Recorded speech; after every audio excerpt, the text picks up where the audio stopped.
प्राचीन भारतीय इतिहास के विषय में जानकारी मुख्यतः 4 स्रोतों से प्राप्त होती है। 1. धर्म ग्रंथ। 2. ऐतिहासिक ग्रंथ। 3. विदेशियों का विवरण। 4. पुरातत्व संबंधी साक्ष्य। वर्तमान में प्रचलित ग्रेगोरियन कैलेंडर, ईसाई कैलेंडर, जूलियन कैलेंडर ईसाई धर्मगुरु ईसा मसीह के जन्म वर्ष कल्पित पर आधारित है। ईसा मसीह के जन्म से पहले के समय को ईसा पूर्व BC, before the birth of Jesus church कहा जाता है। ईसा पूर्व में वर्षों की गिनती उल्टी दिशा में होती है, जैसे महात्मा बुद्ध का जन्म 563 बीसी में एवं मृत्यु 483 बीसी में हुआ। यानी ईसा मसीह के जन्म के 563 वर्ष पूर्व महात्मा बुद्ध का जन्म एवं 483 वर्ष पूर्व मृत्यु हुई। ईसा मसीह की जन्म तिथि से आरंभ हुआ सन ईसवी सन कहलाता है। इसके लिए संक्षेप में लिखा जाता है। ए को लैटिन भाषा के शब्द में एडी में भी लिखा जाता है। एडी यानी एनो डोमिनी, जिसका शाब्दिक अर्थ है in the year of Lord Jesus Christ. ऋचाओं के क्रमबद्ध ज्ञान के संग्रह को ऋग्वेद कहा जाता है। इसमें 10 मंडल, 1028 सुतक वालखिल्य पाठ के 11 सुतकों सहित एवं 10,462 ऋचाएं हैं। इस वेद के ऋचाओं के पढ़ने वाले ऋषि को होत्र कहते हैं। इस वेद से आर्य के राजनीतिक प्रणाली एवं इतिहास के बारे में जानकारी मिलती है। विश्वामित्र द्वारा रचित ऋग्वेद के 3 मंडल में सूर्य देवता सावित्री को समर्पित प्रसिद्ध गायत्री मंत्र है। इसके 9वें मंडल में देवता सोम का उल्लेख है। इसके 8वें मंडल की हस्तलिखित ऋचाओं को खिल कहा जाता है। चातुष्वन्य समाज की कल्पना का आदि स्रोत ऋग्वेद के 10वें मंडल में वर्णित पुरुष सूतक है, जिसके अनुसार 4 वर्ण ब्राह्मण, क्षत्रिय, वैश्य, शूद्र आदि पुरुष ब्रह्मा के क्रमश मुख, भुजाओं, जंघाओं और चरणों से उत्पन्न हुए। नोट: धर्मसूत्र 4 प्रमुख जातियों की स्थितियों, व्यवसायों, दायित्वों, कर्तव्यों तथा विशेषाधिकारों में स्पष्ट विभेद करता है। वामनावतार के 3 पगों के आख्यान का प्राचीनतम स्रोत ऋग्वेद है। ऋग्वेद में इंद्र के लिए 250 तथा अग्नि के लिए 200 ऋचाओं की रचना की गई है। प्राचीन इतिहास के साधन के रूप में वैदिक साहित्य में ऋग्वेद के बाद शतपथ ब्राह्मण का स्थान है। सस्वर पाठ के लिए मंत्रों तथा बलि के समय अनुपालन के लिए नियमों का संकलन यजुर्वेद कहलाता है। इसके पाठकर्ता को अध्वर्यु कहते हैं। यजुर्वेद में यज्ञों के नियमों एवं विधि विधानों का संकलन मिलता है। यह एक ऐसा वेद है जो गद्य एवं पद्य दोनों में है। साम का शाब्दिक अर्थ है गान। इस वेद में मुख्यतः यज्ञों के अवसर पर गाए जाने वाले मंत्रों का संकलन है। इसके पाठकर्ता को उद्रात्र कहते हैं। इसे भारतीय संगीत का जनक कहा जाता है। नोट: यजुर्वेद तथा सामवेद में किसी भी विशिष्ट ऐतिहासिक घटना का वर्णन नहीं मिलता। अथवा ऋषि द्वारा रचित इस वेद में कुल 731 मंत्र तथा लगभग 6000 पद्य है। इसके कुछ मंत्र ऋग्वैदिक मंत्रों से भी प्राचीनतर है। अथर्ववेद कन्याओं के जन्म की निंदा करता है। ऐतिहासिक दृष्टि से अथर्ववेद का महत्व इस बात में है कि इसमें सामान्य मनुष्यों के विचारों तथा अंधविश्वासों का विवरण मिलता है। पृथ्वी सूतक अथर्ववेद का प्रतिनिधि सूतक माना जाता है। इसमें मानव जीवन के सभी पक्षों, गृह निर्माण, कृषि की उन्नति, व्यापारिक मार्गों का गहन खोज, रोग विवरण, समन्वय, विवाह तथा प्रणय गीतों, राजभक्ति, राजा का चुनाव, बहुत से वनस्पतियों एवं औषधियों, शाप, वशीकरण, प्रायश्चित, मातृभूमि महात्म्य आदि का विवरण दिया गया है। कुछ मंत्रों में जादू टोने का भी वर्णन है। अथर्ववेद में परीक्षित को कुरुओं का राजा कहा गया है तथा कुरु देश की समृद्धि का अच्छा चित्रण मिलता है। इसमें सभा एवं समिति को प्रजापति की 2 पुत्रियां कहा गया है। यूनानी रोमन लेखक 1. टेसियस, ये ईरान का राजवैद्य था। भारत के संबंध में इसका विवरण आश्चर्यजनक कहानियों से परिपूर्ण होने के कारण अविश्वसनीय है। 2. हेरोडोटस, इसे इतिहास का पिता कहा जाता है। इसने अपनी पुस्तक हिस्टोरिका में 5वीं शताब्दी ईसा पूर्व के भारत फारस के संबंध का वर्णन किया है, परंतु इसका विवरण भी अनुश्रुतियों एवं अफवाहों पर आधारित है। 3. सिकंदर के साथ आने वाले लेखकों में निर्याक्स, आनेसिक्रट्स तथा आमिस्टोबुलस के विवरण अधिक प्रामाणिक एवं विश्वसनीय है। 4. मेगास्थनीज, ये सेल्यूकस निकेटर का राजदूत था जो चंद्रगुप्त मौर्य के राजदरबार में आया था। इसने अपनी पुस्तक इंडिका में मौर्य युगीन समाज एवं संस्कृति के विषय में लिखा है। 5. डायमैक्स, ये सीरियन नरेश अंतियोकस का राजदूत था जो बिंदुसार के राजदरबार में आया था। इसका विवरण भी मौर्य युग से संबंधित है। 6. डायोनिसियस, यह मिस्र नरेश टॉलमी फिलेडेल्फस का राजदूत था जो अशोक के राजदरबार में आया था। 7. टॉलमी, इसने 2वीं शताब्दी में भारत का भूगोल नामक पुस्तक लिखी। 8. प्लिनी, इसने प्रथम शताब्दी में नेचुरल हिस्ट्री नामक पुस्तक लिखी।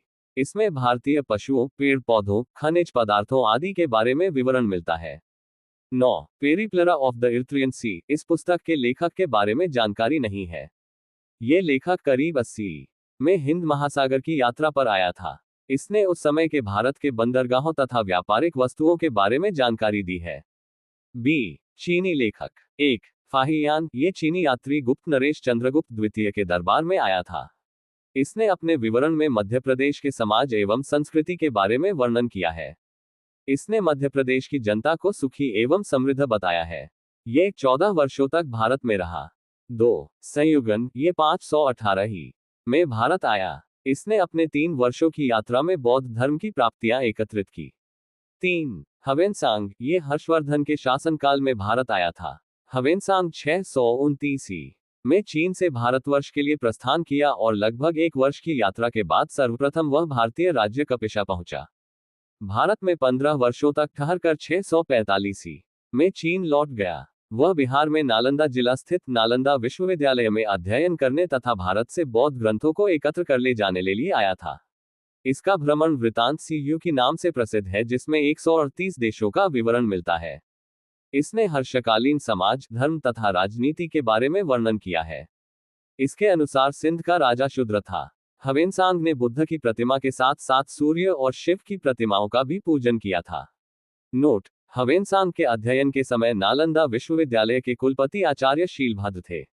यह विश्वविद्यालय बौद्ध दर्शन के लिए प्रसिद्ध था। 4. इत्सिंग. ये 7वीं शताब्दी के अंत में भारत आया।